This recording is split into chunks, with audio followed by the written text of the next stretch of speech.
बिस्मिल्लाहिर्रहमानिर्रहीम। अस्सलाम वालेकुम जी। तो दोस्तों, मेरी आज की वीडियो का टॉपिक दो किस्म का है। एक तो वो लोग जो आज़रबैजान में ऑलरेडी मौजूद हैं, स्टूडेंट हैं या विज़िट वीज़ा पे आए हैं और कोविड की वजह से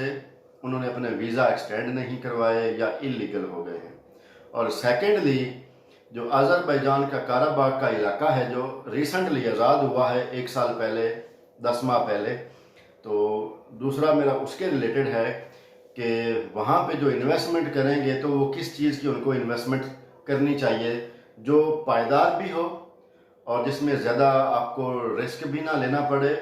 और कामयाबी जो है आपकी यानी वो निश्चित हो। जी तो दोस्तों, जो लोग आज़रबैजान में स्टूडेंट थे और कोविड की वजह से क्लासेस ली नहीं या फिर बाद में जब क्लासेस ओपन हुई तो उनको पता नहीं चला और यूनिवर्सिटी उनको बुलाती रही और वो इलीगल हो गए या उनके पास फीसेस नहीं थी, किसी भी रीज़न की वजह से वो इलीगल हो गए हैं और अब वो अपने आप को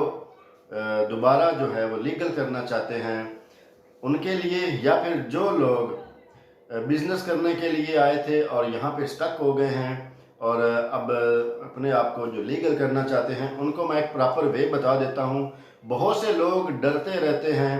कि हम अगर ख़ुद इमिग्रेशन में जाएंगे या हम कोई ख़ुद से काम करेंगे तो हमारे साथ क्या होगा, या फिर कोई कंसल्टेंट हमारे साथ करे तो क्या होगा। ये इसलिए मेरे जहन में एक टॉपिक आया है। पिछले दिनों में मेरा एक यूट्यूबर मेरा जो फॉलोअर है, दोस्त है, उसने मुझसे कांटेक्ट किया कि हमारे साथ ये मसला हुआ है, हमारा कंसल्टेंट था उसने हमें आगे एडमिशन लेके दिया नहीं है किसी रीज़न की वजह से। आई डोंट नो कि वो रीज़न क्या था। तो अब वो बड़े डरे हुए हैं। तो इस वजह से फिर मेरे माइंड में आया कि ऐसे तो बहुत ज़्यादा लोग हैं जो आज़रबैजान में ऑलरेडी हैं, क्योंकि मेरे जानने वाले हैं, लेकिन वो खुद या तो बात नहीं करना चाहते या फिर वो डरे हुए हैं। तो मैं उनको एक प्रोसेस बता दूं, इसमें ना तो डरने वाली कोई बात है, ना ही इसमें कोई ऐसा इशू है कि वो घबरा जाएं। वो जाएं जी आइना सुल्ताना इमिग्रेशन ऑफिस, वहाँ पे अपने डॉक्यूमेंट्स, अपना ख़ास करके पासपोर्ट साथ लेकर जाएं और वहाँ पे बोलें कि जी कोरोना की वजह से हम स्टक हो गए थे, हमें पता नहीं था, हम डर गए थे या हमारे उस वक़्त पोजीशन नहीं थी, तो अब हम जो है फ़ाइन पे करना चाहते हैं और फ़ाइन पे करने के बाद हम अपना दोबारा एडमिशन करना चाहते हैं, ये बोलेंगे स्टूडेंट। और जो बिज़नेस वाले होंगे वो ये बोलेंगे कि जी हम कोविड की वजह से बिज़नेस स्टार्ट नहीं था हो सकता, तो अभी चूँकि ये सारी चीज़ें ओपन हैं तो हम अपने आप को लीगल करना चाहते हैं फ़ाइन पे करके और हम अपना बिज़नेस करना चाहते हैं। ये फ़ाइन पे होने के बाद उनकी होगी एक्सटेंशन अप्लाई। उनको 10 दिन का टाइम दिया जाएगा इमिग्रेशन की तरफ से कि या तो आप अपने आप को लीगल कर लें या फिर आप हमारा कंट्री जो है ये छोड़ दें। तो इमिग्रेशन आइना सुल्ताना के साथ ही एक लड़की बैठती है, लॉयर टाइप ही है, लॉयर तो वो नहीं है, ये एक्सटेंशन, ये जो होती है रजिस्ट्रेशन, इस किस्म के वो काम करती है। तो उसके पास आप जाएं, वो इमिग्रेशन ऑफिस के बिल्कुल साथ ही है, अटैच है उसका ऑफिस बिल्डिंग के साथ। तो उसके पास जाके अपनी एक्सटेंशन अप्लाई करें। एक्सटेंशन आपकी 1 महीने की भी अप्लाई हो जाती है, आपकी 2 महीने की भी अप्लाई हो जाती है। एक्सटेंशन अप्लाई करें, विद इन 3 वर्किंग डेज आपको वो 1 महीने का या 2 महीने का जितना भी आप अप्लाई करेंगे वो आपको पेपर मिल जाएगा और उस पेपर की बिहाफ पे आप अपना एडमिशन कर सकते हैं। अपना जो बिज़नेस के लिए कंपनी ओपन करके आप अपनी TRC ले सकते हैं। ये प्रोसेस ईजी है, बेशक किसी कंसल्टेंट की आप हेल्प ना भी लें तो इसमें कोई किसी किस्म का इश्यू मसला नहीं है और डरने वाली भी बात नहीं है कि वो आपको पकड़ के डिपोर्ट कर देंगे, ऐसा भी नहीं है। क्योंकि बहुत ज़्यादा लोगों को मैंने देखा है, मैं खुद, मेरे हॉस्टल में 2-4 लड़के रहते थे, ऐसे ही मैं उनको साथ लेकर गया था तो ईजीली उनका ये फ़ाइन पे हो गया था और उन्होंने खुद को लीगलाइज कर लिया था। तो डरें मत, इस प्रोसेस को फॉलो करें और अपने आप को लीगल करें और जो काम करना चाहते हैं वो करें। सेकेंडली, ये बहुत ही एक इम्पोर्टेंट ये चीज़ है जो मैं बताने लगा हूँ, क्योंकि आज़रबैजान का जो काराबाग का एरिया है वहाँ पे बहुत ज़्यादा अब बिज़नेस अपॉर्चुनिटीज़ हैं और फ़ायदा उसी को होगा जो इन दिनों में इन्वेस्ट करेगा, इन दिनों में वर्कआउट करेगा और काम स्टार्ट करेगा। इन दिनों से मतलब है इसी महीने, नेक्स्ट महीने दिसंबर तक और आप इससे फ़ायदा उठाएं। कोशिश करें किसी वे से अगर कोई अज़रबैजान में है, बिज़नेस करना चाहता है या अज़रबैजान से बाहर हैं, तो वो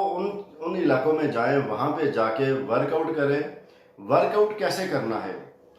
जो मेरा ओपिनियन है वो यही है कि जो विजिटिंग प्लेसेस की तरफ रास्ते जाते होंगे, वहाँ से करीब होंगी विजिटिंग प्लेसेस, उन पॉइंट्स पे आप लोग कोई ना कोई कैफ़े बनाएं, रेस्टोरेंट बनाएं। रेस्टोरेंट इस टाइप का बनाएं कि नीचे आपका कैफ़े हो, ठीक है, उसमें तकरीबन 30-40 लोगों के बैठने की जगह हो एट अ टाइम, और सेकंड फ्लोर पे आप हॉस्टल टाइप कोई जगह बना लें, रूम्स बना लें, ताकि किसी रूम में 1 पर्सन, किसी रूम में 2 पर्सन, किसी रूम में 4 पर्सन, इस किस्म की स्पेस बनाएं,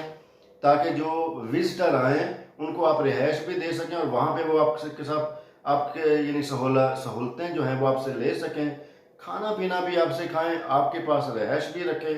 और वहाँ से अगर दूर दराज के वहाँ पे गांव की तरफ या कोई ऐसे विजिटिंग पॉइंट जो बिल्कुल पहाड़ों की टॉप पे हों, वहाँ पे जाना चाहें, तो उनके लिए वो इजी एक्सेस हो जाएगी। अपने रेस्टोरेंट में आपने यानी फूड किस किस्म का देना है, आप उसमें लोकल वैरायटी रखें, आप उसमें फॉरनर के लिए वैरायटी रखें, और इसके साथ साथ एक बिरयानी वाली आइटम आपने लाजमी रखनी है, क्योंकि ये वाहिद ऐसी आइटम है बिरयानी, जैसे पाकिस्तान या हिंदुस्तान में ये बहुत ज़्यादा स्पाइसी होती है, ऐसी नहीं। ये जो नॉर्मल, ना मीठी हो ना ज़्यादा यानी स्पाइसी हो, ये नॉर्मल टाइप की जो बिरयानी होती है, ये अज़रबैजान में ये जो विजिटर आते हैं, जो सऊदी अरेबिया से, दुबई से, ये जो अरबी जितने भी आते हैं, और सबसे ज़्यादा अरबी ही वहाँ पे ये यानी खाते हैं, तो जो आज़री हैं, जो ट्रेवलर्स हैं, वो भी ये बहुत ज़्यादा शौक से खाते हैं। तो ये एक वाहिद ऐसी आइटम है, जिस भी विजिटिंग पॉइंट पे ये है वहाँ पे बहुत ज़्यादा उसकी सेल आउट है। तो कोशिश करें कैफ़े बनाने की, रेस्टोरेंट बनाने की, और उसके टॉप पे आप अपना हॉस्टल बनाएं, ताकि जो भी आपका क्लाइंट हो वो कोशिश करे कि खाना पीना भी हम इधर से खाएं, विज़िट करें और वापस स्टे भी आपके पास करें, और जो सुबह का नाश्ता है, लंच है, डिनर है, वो भी आपके पास करें। तो ये एक बहुत ज़्यादा अपॉर्चुनिटी है। देखें, बिजनेसमैन या बिजनेस माइंड वही होता है जो राइट टाइम पे राइट इन्वेस्टमेंट करता है और फिर वो उसके फ़ायदे ले लेता है। लेकिन हर वीडियो में मैं ये लाजमी बताता हूँ कि अपनी इन्वेस्टमेंट आप खुद करें,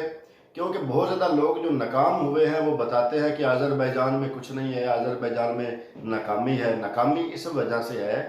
कि आप लोग किसी कंसल्टेंट या लॉयर के थ्रू आप इन्वेस्टमेंट करते हैं, जिसकी वजह से वो सारी आधी 25%, 30%, 50% आपकी इन्वेस्टमेंट जो है वो आपसे ले लेता है। तो फिर आपको यानी ज़्यादा स्ट्रगल करनी पड़ जाती है, लॉस हो जाता है, आपका जो बजट है वो आपके हाथ में नहीं रहता, फिर आपको नुकसान हो जाता है। ठीक है दोस्तों, नेक्स्ट वीडियो तक के लिए